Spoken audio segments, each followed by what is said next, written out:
আসসালামু আলাইকুম everyone, happy new year. আমি হচ্ছে এরকম অলস একজন মানুষ, যে ব্যক্তি কিনা এতদিন পরে দীর্ঘ প্রায় 1 মাসের কাছাকাছি এই সময় এসে হচ্ছে হ্যাপি নিউ ইয়ার ভিডিও ছাড়ছি।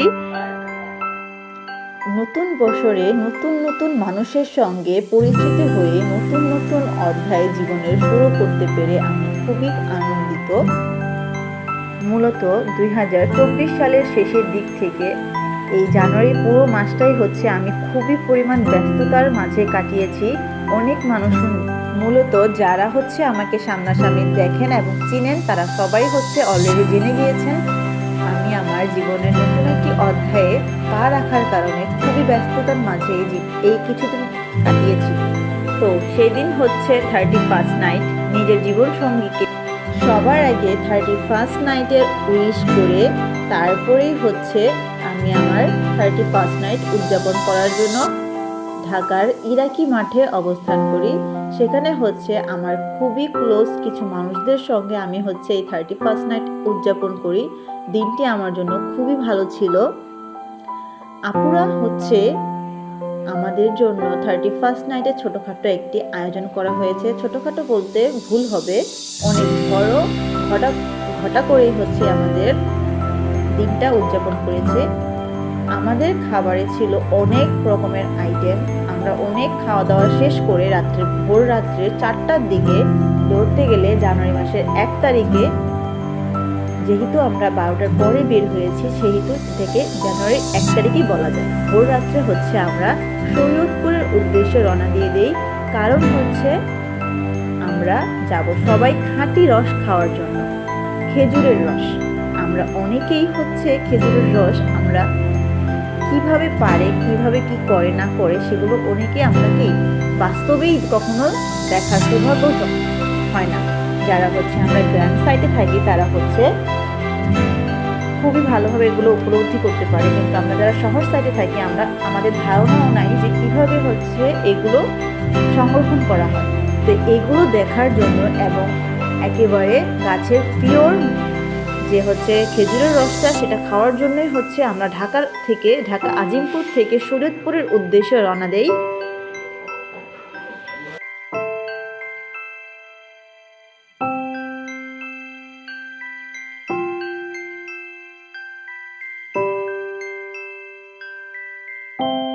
আমার ব্যক্তিগতভাবে ঘোরাঘুরি খুবই পছন্দর, আর সেটা যদি হয় রাস্তা এরকম ফাঁকা, তাহলে তো মনে করেন কথাই নেই। আমার মতো কারা কারা এরকম ঘোরা পাগল অবশ্যই কমেন্ট করে জানাবেন।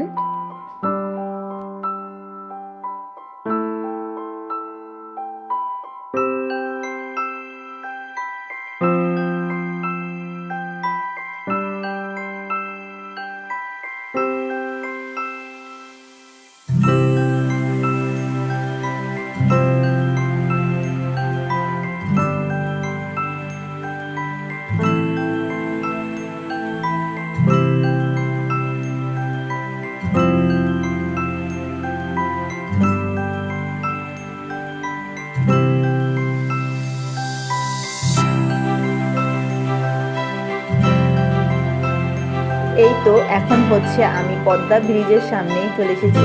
এটা হচ্ছে একটা আলাদা এক্সাইটমেন্ট। আমরা হচ্ছে মূলত প্রথমবারের জন্যই পদ্মা ব্রিজে উঠেছি। আমরা বলতে ভুল হবে, শুধুমাত্র আমি প্রথমবারের জন্যই হচ্ছে পদ্মা সেতুতে উঠেছি।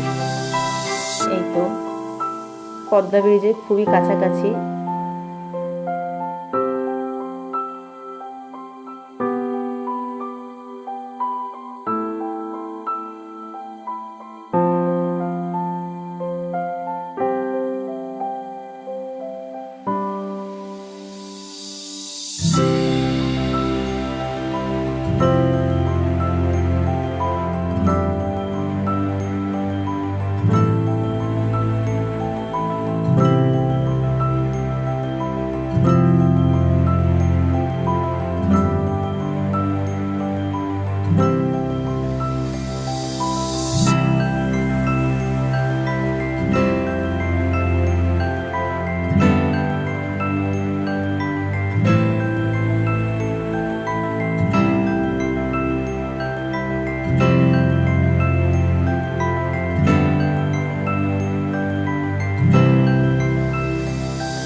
এই তো আমরা পদ্মা ব্রিজের উপর দিয়ে যাচ্ছিলাম।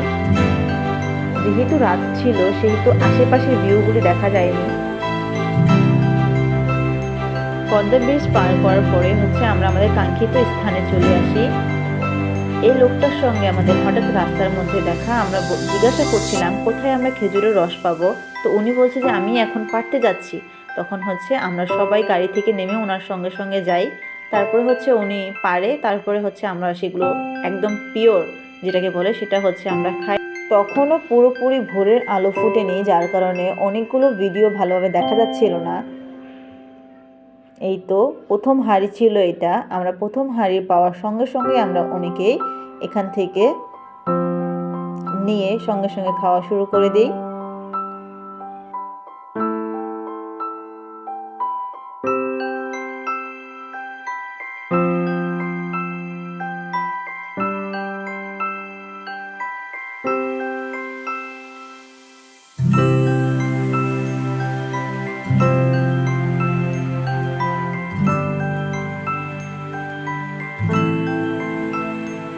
তারপরে যেই লোকটা খেজুরের রস নিয়ে আসছিল তাদেরকে নাকি বলা হয় গাছি। সেই গাছি বিভিন্ন জায়গা থেকে অনেকগুলি হাঁড়ি নিয়ে এসে একত্রে করছিল।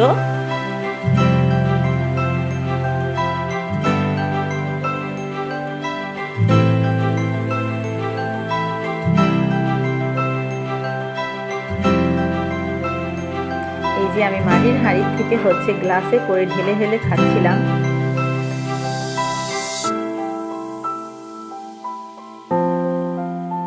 যদি আমি এক কথায় বলি তাহলে আমি বলবো খেজুরের রসটা অসাধারণ অসাধারণ অসাধারণ লেগেছে আমার কাছে। আমি কখনো এরকম পিওর খেজুরের রস খাইনি। তারপরে আমার ছোট ভাই ও খেজুরের রস ট্রাই করছিল।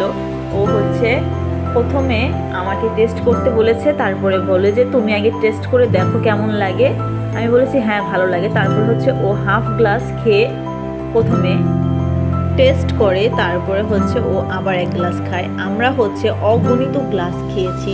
আমরা কে কত গ্লাস খেয়েছি আমাদের কোনোই হোশ ছিল না। সত্যি কথা বলতে খুবই ভালো লেগেছে।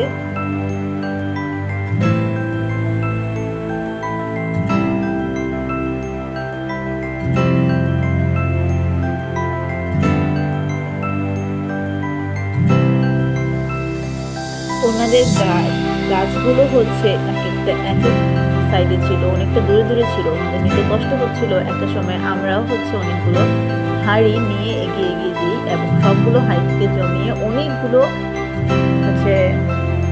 খেজুরের রস নিয়ে আসি। এটা ভোরের দিকে। তখন প্রথমের ভিডিওগুলিতে আলো ফুটেনি, আর পরের ভিডিওগুলিতে আলো ফুটেছে। আমার এরকম দৃশ্য কখনো উপভোগ করিনি। হয়তো বা ক্যামেরায় এতটা বেশি ভালো লাগছে না, কিন্তু বাস্তবে দেখার দৃশ্যটা অসাধারণ।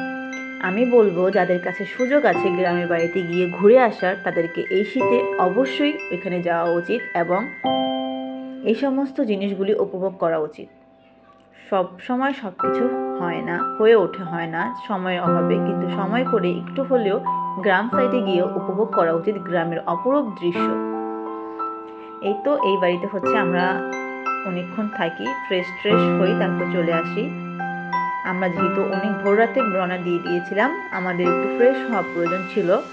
আমরা অনেকক্ষণ ফ্রেশ হয়ে পরে আমরা রওনা দিয়ে দিই। এই দোতলা বাড়িগুলো আমার কাছে খুবই সুন্দর লেগেছে। আমার বাড়ি যেহেতু জামালপুর, আমি কখনো শরীয়তপুর যাবো এটা আনএক্সপেক্টেড ছিল। থ্যাংক ইউ সো মাচ আপুদের। সেই আপুদের কারণে আমি সেখানে গিয়ে ঘুরে আসতে পেরেছি। এখানকার বাড়িঘরগুলো খুবই ভালো লেগেছে আমার। এগুলো অসাধারণ সুন্দর লেগেছে। মূলত গ্রামের বাড়ি ঠিক যেরকম হওয়া দরকার ঠিক সেরকম বাড়ি ছিল এগুলো।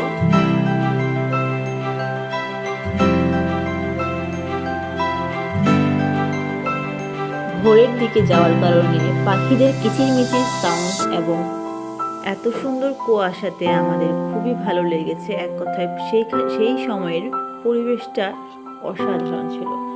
মুখে বলে কোনো কিছুই বোঝানো সম্ভব না, নিজের চোখে না দেখলে।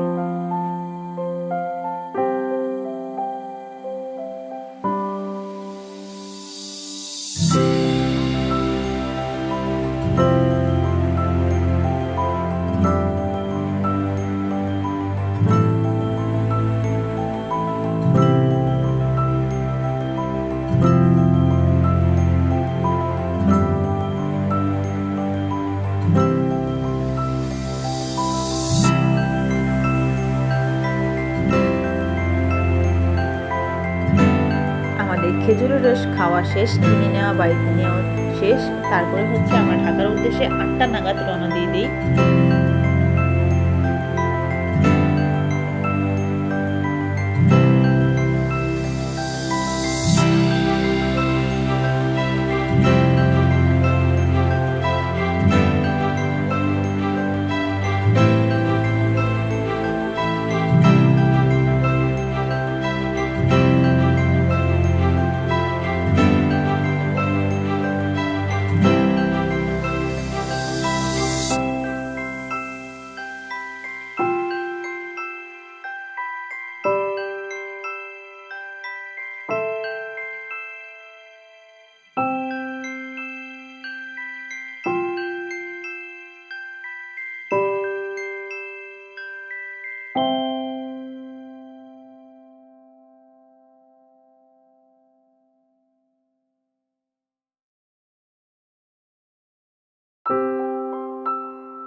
এই তো সুন্দর প্রাকৃতিক পরিবেশ উপভোগ করতে করতে আমরা হচ্ছে ঢাকার উদ্দেশ্যে রওনা দিয়ে দিই।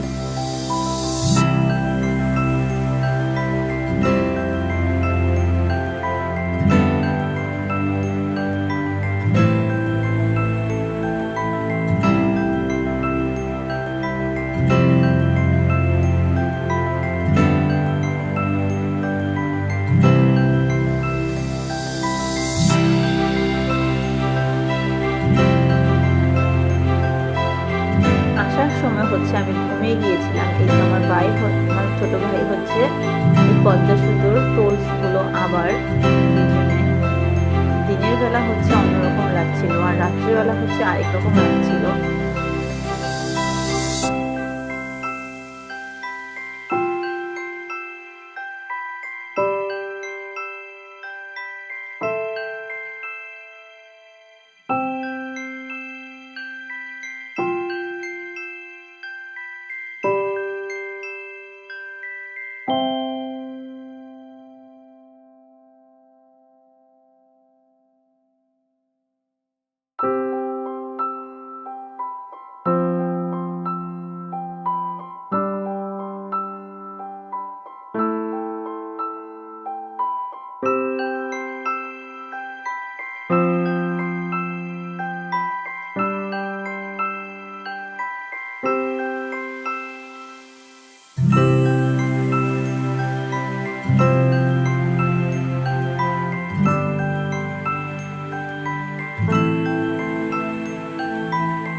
আজকের ভিডিও এই পর্যন্তই। সবাই আমার চ্যানেলটিকে সাবস্ক্রাইব করে দিবেন। আমার ভিডিও ভালো লাগলে আমার ভিডিওতে একটু লাইক করে দিবেন। সুস্থ থাকবেন, ভালো থাকবেন। আল্লাহ হাফেজ। আসসালামু আলাইকুম।